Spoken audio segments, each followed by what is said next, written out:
Okay, welcome to a new episode of Coaching Board. My name's Shaun Spencer, UEFA licensed football coach or soccer coach, and I'll be talking through some of my personal experiences and little tips and tricks that might help you in everyday life in coaching and help you stop making the same mistakes I made. So today's video we'll be talking about whether or not to become a possession-based team or whether to become a counter-attacking team or some sort of hybrid in between. A good book that covers this topic is Ryan Michael's team building book that was released a number of years ago. And those that don't know him, he was a Dutch manager, very popular during like the 70s and the 80s, and was FIFA coach of the century. What that book does really well is it creates a framework for anybody working in the professional game or amateur game that might be helpful in your everyday working with players and your coaching. So one thing that he says early on is the first thing you've got with a team is you've got a decision to make whether to become a counter-attacking team or a possession-based team.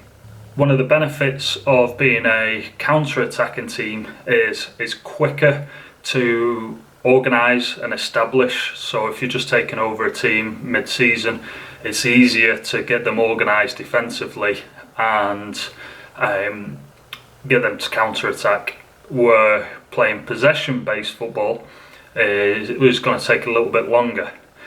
But what should be noted here is if you're a counter-attacking team, you can be limited.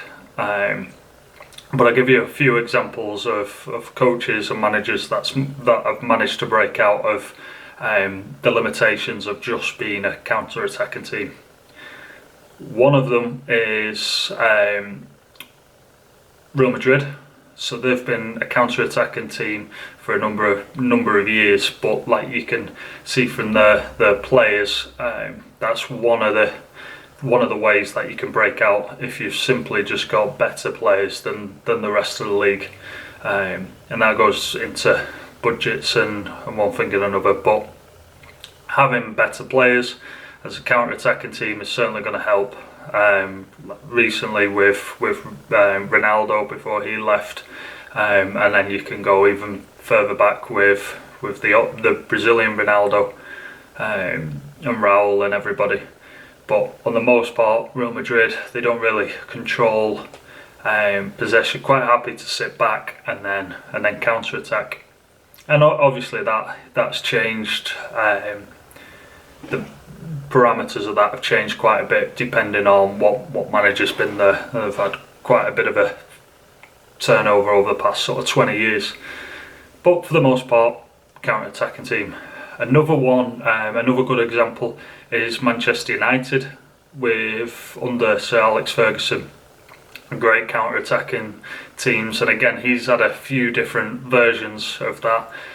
Those that can remember back in sort of 2008 times, again with Ronaldo, Tevez, Rooney, Nani, they were the same thing. They would defend. They'd be solid defending. They would control possession for spurts of the game, but more often than not, they were quite happy to concede possession, knowing that as soon as they won the ball back, they would counter-attack. So now there are two examples of two very good teams with massive budgets and the best players in the world. But if you look at sort of, take England for example, if you look at the Championship, League 1, League 2, even quite a few teams in the MLS, you'll see a sort of 4-5-1 formation where teams are happy to sort of sit back in their own half, let teams come on to them, let them try and break them down, and then once they can see possession, they'll then go and counter-attack them. One of the problems with that is that the defending team can go further and further back, which then makes the distance further to counter-attack. And like I said, that's one thing when you've got Ronaldo and Rooney back in the younger days, counter-attacking at speed. But it's gonna be tricky if you've got slower teams, slower players. So possession-based team. Now again, going back to referencing Rinus Michels, he explains how. He explains that being a possession-based team doesn't really have any limitations. So you control the ball, you can control the opposition, and you can kind of manipulate them into doing what you want them to do by controlling the ball. Obviously, look at the best teams in the world that have done that. Again, you can't really go much further than the Guardiola teams like the Barcelona when they were dominant. You couldn't get the ball off them. They can dictate and control possession. So again, possession-based teams. These are the ones that are limitless in terms of how good that team can be and how they can control the game. There's going to be a video in the future that will start to talk about the best way to play depending on what league you're in and what players you've got and how to set your team up. But for the time being, you've got the two different ones. You've got the counter-attacking, got the possession-based. Spain on the most part, La Liga, and your Dutch teams, they will predominantly be possession-based teams, with the team that is the better team, they'll be the one that dominates it, and the other one might concede.